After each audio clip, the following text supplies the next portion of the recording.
मनसे युवा नेता अमित ठाकरे ने नवी मुंबई में पार्टी के सदस्यता अभियान में हिस्सा लिया और युवाओं से संवाद किया। इस दौरान उन्होंने फुटबॉल खेलते हुए अपने कॉलेज के दिनों की यादें भी ताज़ा की। महाराष्ट्र की स्कूल व्यवस्था पर सवाल उठाते हुए ठाकरे ने संबंधित मंत्रियों को पहले स्कूलों की वास्तविक स्थिति देखने और जमीनी स्तर पर काम करने की नसीहत दी। मराठी भाषा के मुद्दे पर उन्होंने कहा कि महाराष्ट्र में रहने वाले लोगों को कम से कम बुनियादी मराठी बोलने की शुरुआत करनी चाहिए। टूटी फूटी मराठी बोलने का प्रयास भी स्वागत योग्य है।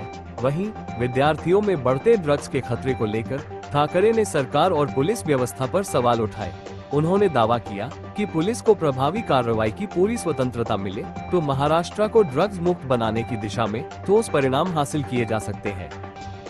उच्च शिक्षण मंत्र्यांनी कधी कॉलेज लेवलला दौरा काढलाय, शिक्षण मंत्र्यांनी कधी शाळा लेवलला दौरा, तुम्ही शाळांची परिस्थिती बघितली महानगरपालिकेचे काय चालू आहे?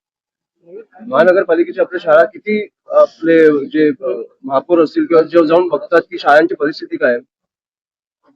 मला वाटतं अभिजित पण तिकडे कामाला लागले, ते हिंगोली पासून खूप भीषण परिस्थिती मी आता बघतोय.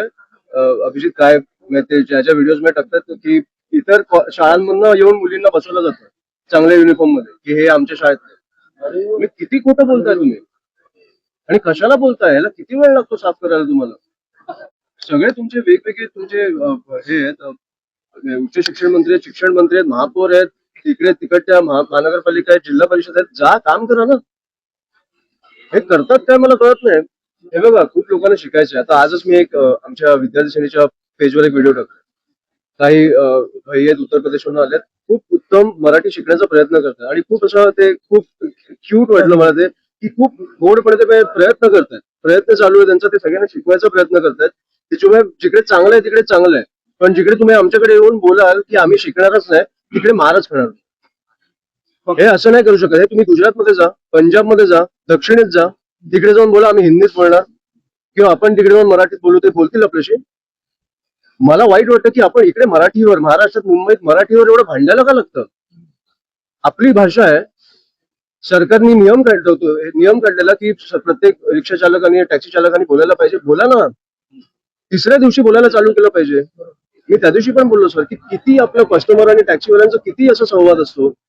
काय बोलतो आपण?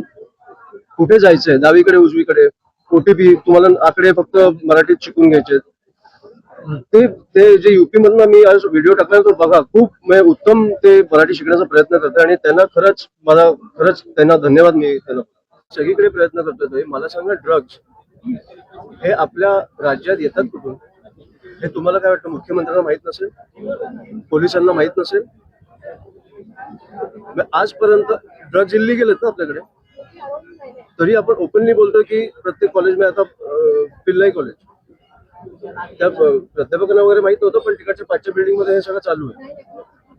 येतात ना, तुम्हाला माहिती आहे. पोलिसांना माहित नसणार का? मला कळते तर पोलिसांना 24 तासाची सूट द्या. तुम्हाला नशामुक्त काय असेल ना, ड्रग फ्री महाराष्ट्र तुम्हाला मिळेल. पोलिसांना 24 तासाची सूट द्या.